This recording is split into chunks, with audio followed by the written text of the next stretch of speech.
அஸ்ஸலாமு அலைக்கும். Welcome to my channel Nagore சமையல். நாகூர் சமையலில் காயல்பட்டினம் ஸ்பெஷல் அகனி பிரியாணி தான் செய்ய போகிறோம். தேங்காய், கசகசா, முந்திரி இதையெல்லாம் நல்லா பேஸ்ட்டாக அரைச்சி வச்சுக்கணும். ஒரு பெரிய அகலமான பாத்திரத்தில் ஆயில், நெய் ரெண்டும் சேர்த்துருக்கேன். பட்டை, கிராம்பு, ஏலக்காய், பிரிஞ்சி இலை, சின்ன வெங்காயம், மல்லி, புதினா இதெல்லாம் சேர்த்து நல்லா வதக்கிக்கலாம். வெங்காயம் நல்லா வதங்கின பிறகு 4 ஸ்பூன் அளவு இஞ்சி பூண்டு பேஸ்ட்டு, இஞ்சி பூண்டோட பச்சை வாசனை போகட்டும். இதுக்கு 4 பச்சை மிளகாய் சேர்த்துருக்கேன்.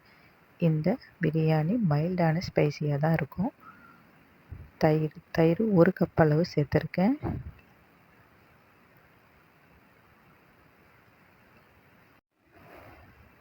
இப்போ க்ளீன் பண்ணி வச்சுருக்கிற சிக்கனை இது கூடவே சேர்த்துக்கலாம். சிக்கன் எல்லாத்தையும் சேர்த்து விட்டு நல்லா கிளறி விடுங்க.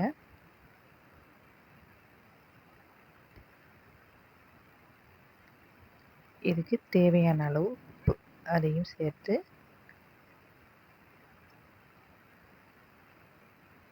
நல்லா கிளறி விட்டு 2 ஸ்பூன் அளவு சோம்புத்தூள், 1 ஸ்பூன் அளவு மிளகுத்தூள், 1 ஸ்பூன் அளவு சீரகத்தூள். இதுக்கு அதிகமான மசாலா எதுவும் நம்ம சேர்க்க தேவையில்லை.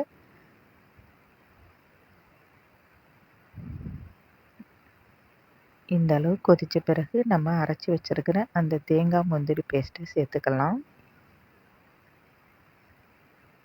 அதையும் சேர்த்த பிறகு இதுக்கு தேவையான அளவு தண்ணி 1க்கு 2ங்கிற வீதம் தண்ணியும் சேர்த்துக்கலாம்.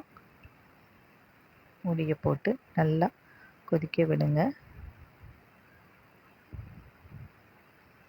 நல்லா கொதித்த பிறகு கறி வெந்துடுச்சான்னு செக் பண்ணிக்கலாம்.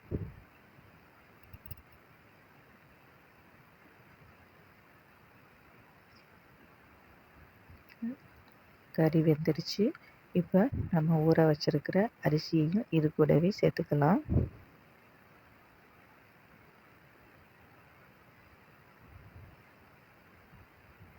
இதில் ஒரு லெமனோட ஜூஸை சேர்க்குறேன்.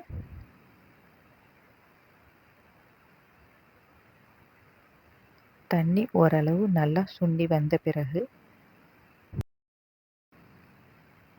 அரிசியும் தண்ணியும் லெவலாக வந்த பிறகு இது கூட பசு நெய்யை சேர்த்துக்கணும்.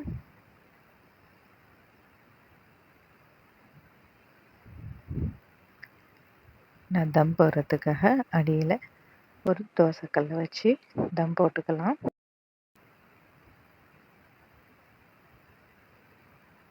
பசு நெய், கொஞ்சம் மல்லி, புதினா அதையும் சேர்த்து மூடியை போட்டு மேலே ஒரு வெயிட்டை வச்சு தம் போட்டு எடுத்துக்கலாம். அவ்வளவுதான், சூப்பரான அகனி பிரியாணி ரெடி ஆயிடுச்சு. நான் இதுக்கு மேலே கொஞ்சம் முந்திரி பருப்பு, சின்ன வெங்காயம் ரெண்டும் பசு நெய்யில் பொரித்து சேர்த்துருக்கேன். சாப்பிட்றதுக்கு ரொம்பவே டேஸ்டான அகனி பிரியாணி ரெடி ஆயிடுச்சு. கண்டிப்பாக நீங்களும் ட்ரை பண்ணி பாருங்கள். இந்த வீடியோ பிடிச்சிருந்தால் லைக் பண்ணுங்கள், ஷேர் பண்ணுங்கள், கமெண்ட் பண்ணுங்கள், மறக்காமல் சப்ஸ்கிரைப் பண்ணுங்கள்.